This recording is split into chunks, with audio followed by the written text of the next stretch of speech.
पिछले कुछ दिनों से सोशल मीडिया सेंसेशन बनी एक पार्टी कॉकरोच जनता पार्टी। अब इस पार्टी ने अपना ऑफिशियल 3 स्पोक पर्सन जो है वो सामने ला दिया है। भारत की राजनीति की तस्वीर और तकदीर बदलने वाली इस पार्टी ने तस्वीर बदलने के लिए कोशिश भी की है और उस कोशिश का पहला कदम इन 3 प्रवक्ताओं के नाम घोषित करके किया गया है। पार्टी ने अपने ऑफिशियल एक्स अकाउंट से जो कॉकरोच इज बैक है उस पर ट्वीट करते हुए इन 3 प्रवक्ताओं को सामने लाया। कहा कि ये जो प्रवक्ता हैं वो जनता को और मीडिया से बात करते रहेंगे, वो जानकारी देते रहेंगे कि ये जो आंदोलन 6 तारीख को होने वाला है वो कैसे होगा, कहाँ होगा, क्या क्या जानकारी होगी, वो सब कुछ सामने लाएंगे। तो भैया कौन है सौरभ दास, विजय दहिया और आशुतोष राका? पार्टी ने आधिकारिक प्रवक्ता इन्हें बनाया है, तो इनका इतिहास क्या है वो आपको बताने वाले हैं। देश की राजनीतिक चर्चा को नया रूप देने वाली ये जो पार्टी है कॉकरोच जनता पार्टी, इसने अपनी महत्वाकांक्षा को दोबारा दोहराते हुए बताया है कि ये तस्वीर और तकदीर तो बदल कर ही रहेगी। तो कॉकरोच जनता पार्टी का ये जो कदम है जिसमें उन्होंने इस तरीके से स्पोक पर्सन को सामने लाया, ये कदम तब उठाया गया जब सोनम वांगचुक ऑनलाइन इस आंदोलन में शामिल होने का फैसला कर लेते हैं। उसके ठीक एक दिन बाद ये स्पोक पर्सन सामने आते हैं। अब ये पार्टी जिससे युवाओं को बहुत ज़्यादा उम्मीद है, ये पार्टी जो क्रांति ला सकती है, ये पार्टी जो बहुत कुछ कर सकती है, अब ये पार्टी क्या करेगी ये सब जानकारी ये 3 लोग हमें बताएंगे। तो ये 3 लोग कौन है हम आपको इस वीडियो में बताएंगे। दरअसल कॉकरोच जनता पार्टी ने एक पोस्ट किया, उस पोस्ट में उसने बताया कि पहली प्रेस कॉन्फ्रेंस आज यानी बुधवार को होनी है और ये भी बताया गया कि ये जो 3 प्रवक्ता हैं, ये 3 प्रवक्ता जो हैं इस प्रेस को संबोधित करेंगे। ये प्रवक्ता 6 जून को होने वाला जो आंदोलन है उस प्रदर्शन के बारे में जानकारी लोगों और मीडिया तक पहुंचाएंगे। तो कॉकरोच जनता पार्टी के संस्थापक अजीब दीप के जो 6 जून को अमेरिका से भारत आने वाले हैं, जिन्होंने बताया है कि ये आंदोलन मेरा अकेले का नहीं है, ये आपका भी है। उन्होंने ये भी बताया कि अब ये 3 प्रवक्ता नियुक्त हो चुके हैं तो सारी जानकारी आप तक पहुंचाने की जिम्मेदारी इनकी है। तो दीपके ने ये कहा कि जो भी सीजेपी यानी कॉकरोच जनता पार्टी का समर्थक है उसको 6 जून को दिल्ली आ जाना चाहिए। साथ जुड़ने की अपील करते हुए उन्होंने बताया कि ये सामूहिक आंदोलन नीट यूजी परीक्षा में जो धांधली हुई उसी के खिलाफ है। यहाँ तक कि शिक्षा मंत्री धर्मेंद्र प्रधान के इस्तीफे की मांग भी की गई थी और केंद्र सरकार को कटघरे में भी खड़ा किया गया था। तो आंदोलन कहाँ, कैसे और कब होगा इसकी जानकारी अब ये 3 प्रवक्ता हमें देंगे। एक minute, I will just answer that question from him. The question about funding किस चीज के लिए चाहिए? आपने बोला ये पोस्टर 200 रुपए का है। यहाँ पे इतने लोग इकट्ठा हो गए, 1-1 रुपए सब लोग देंगे, 200 रुपए का पोस्टर नहीं बन जाएगा क्या? अगर युवा को रोड पे आना है, जंतर मंतर पहुंचना है, ऑटो लेके 100 रुपए देके नहीं पहुंच सकते क्या?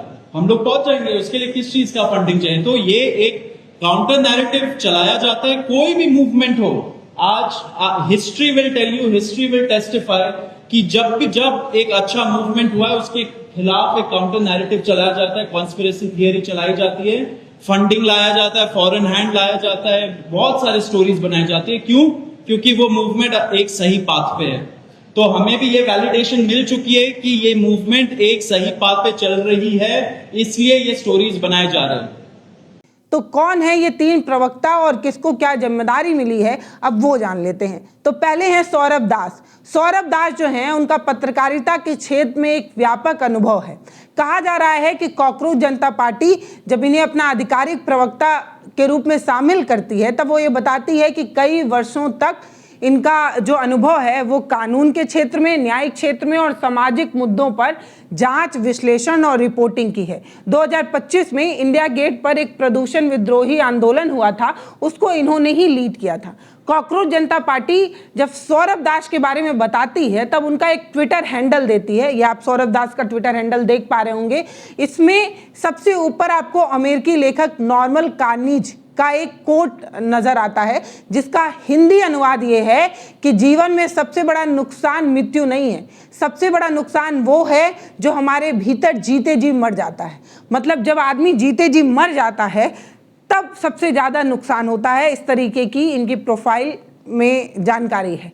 अपनी प्रोफाइल में इन्होंने खुद को एक खोजी पत्रकार बताया है, कानून न्यायपालिका नीति से जुड़ा हुआ बताया है। एक्स पर इनके करीब 90,200 फॉलोअर हैं। इस तरीके की जानकारी जो है वो सामने आई है। कॉकरोच जनता पार्टी की ओर से इन्हें मुख्य प्रवक्ता बनाए जाने का ऐलान किया गया है।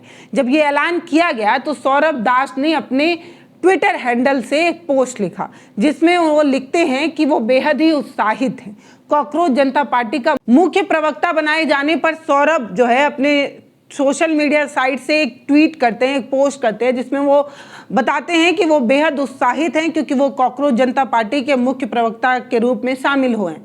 एक ऐसा क्षण आता है जब देश की युवा पीढ़ी ये महसूस करने लगती है, गुस्से में होती है, इसलिए क्योंकि उसके भविष्य में जो वादा किया गया था वो महज ये पूछने पर कि उसका भविष्य कहाँ है, उसका मजाक बना दिया जाता है, युवा के साथ मजाक बनाया जाता है। इसके बाद वो बताते हैं कि नैतिकता का पाठ पढ़ाया गया और बेकार समझकर किनारे कर दिया गया। अब वो क्षण आ गया है, अब वो समय आ गया है जब हम इसे बदलेंगे, हम बोलेंगे। यानी कि वो बताते हैं कि जिस तरीके से युवा हताश, निराश और परेशान है, अब हम मिलकर बोलेंगे और तस्वीर और तकदीर बदल देंगे। इस तरीके की जानकारी देते हैं। दूसरे हैं विजेता दहिया, ये दूसरे स्पोक पर्सन जो सामने आते हैं। विजेता दहिया को प्रवक्ता बनाए जाने का ऐलान करते हुए कॉकरोच इज बैक ट्वीट करते हुए लिखता है कि विजेता दहिया प्रवक्ता की भूमिका में राजनीतिक शोध और राजनीतिक विश्लेषण के मजबूत अनुभव के साथ कदम रख रहे हैं। तो ये कौन है? तो ये एक लेखक हैं, कंटेंट क्रिएटर हैं और एक फिल्मकार भी हैं। कई यूट्यूब क्रिएटर के लिए इन्होंने शोध किया है, सामग्री इकट्ठा करने में सहयोग कर चुके हैं। लेखक कंटेंट राइटिंग का काम जो है ये करते हैं। इन्होंने 2 बेस्ट सेलिंग किताबें भी लिखी हैं, पावर ऑफ यूनिवर्स और to heal with the job. इस तरीके की 2 किताबें लिखी हैं। इन्होंने हरियाणा की फिल्मों में भी काम किया है। दरारें, ये इनकी फिल्म है जिसमें इन्होंने काम भी किया है और ओपरी पराई जैसी फिल्म को निर्देशित भी कर चुके हैं। इनकी जो शिक्षा है वो DTU में हुई है।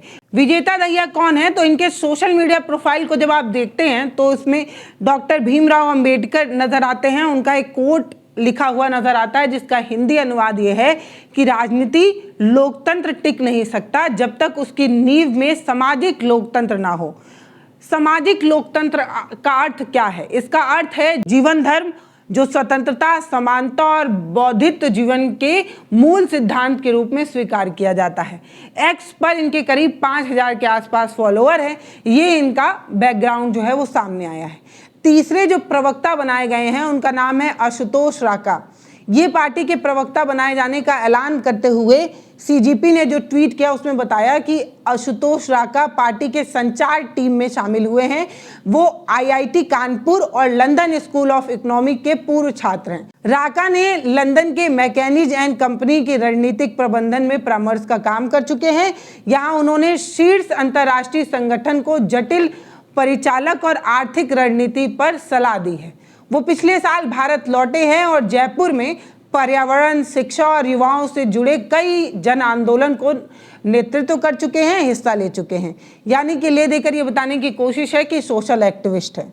डोल की बाढ़ हो या अमायरा आत्महत्या मामला या नीट पेपर लीक, ये हर मुद्दे पर बोलते हैं। इनका एक्स हैंडल पर एक फ्रेंच फिलोसोफर हैं रोमो रोला, उनका एक कोट लिखा हुआ है जिसका हिंदी अर्थ ये है कि यदि धरती पर कोई एक स्थान जहां मानवता के सभी सपनों को आश्रय मिलती हो, जहां मानवता के अस्तित्व से जुड़े सपने प्राचीन काल में सजोए जाते हों, वो भारत है। ले देकर भारत बहुत खूबसूरत है, इस तरीके की बात है। एक्स पर उनके करीब 3,000 के आसपास फॉलोअर हैं। तो ये वो 3 धुरंधर हैं जिस पर CJP भरोसा कर रही है, अपना राष्ट्रीय प्रवक्ता बना रही है। अब आप हमें बताइए कि आपको क्या लगता है कि जिस तरीके से CJP ने इन 3 लोगों पर भरोसा किया है या इन 3 लोगों को अपने पार्टी का मेन पासा बनाकर सामने रखा है, ये क्या कर पाएंगे? पार्टी भारत की राजनीति में क्या बदलाव ला पाएगी? इस पर आपकी क्या राय है वो आप हमें बताएं। आप सभी को पता है कि कॉकरोच जनता पार्टी बनी तो सिर्फ एक मजाकिया अंदाज में थी, लेकिन आज की हालत ये है कि CJP अच्छे अच्छे लोगों को पानी पिला रही है।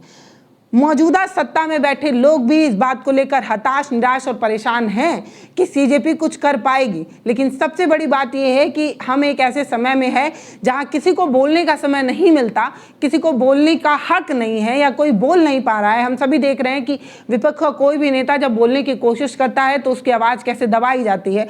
जो स्वतंत्र पत्रकार बोल रहे हैं उन्हें कैसे सोशल मीडिया पर ट्रोल किया जा रहा है। ऐसे में सीजेपी एक कोई प्रेस कॉन्फ्रेंस कर रही है और आराम से कर भी पा रही है। इसकी छूट मिलना और इस तरीके की चीज़ें कर होना, ये अपने आप में एक सवाल ज़रूर खड़ा कर रहा है। बाकी आपको क्या लगता है कि 6 तारीख को कौन सा बवाल हो जाएगा और 6 तारीख को क्या ऐसा होने वाला है कि सच में भारत की सरकार की नींव हिलने वाली है? आप हमें कमेंट सेक्शन में लिखकर ज़रूर बताइएगा। आपको क्या लगता है कि सीजेपी कुछ कमाल कर पाएगी या ये भी सिर्फ हवाई बात रह जाएगी? कमेंट सेक्शन खुला है, अपनी राय लिखिएगा ज़रूर। नमस्ते, मैं पल्लवी हूँ, आप भारत एक नई सोच देख रहे हैं।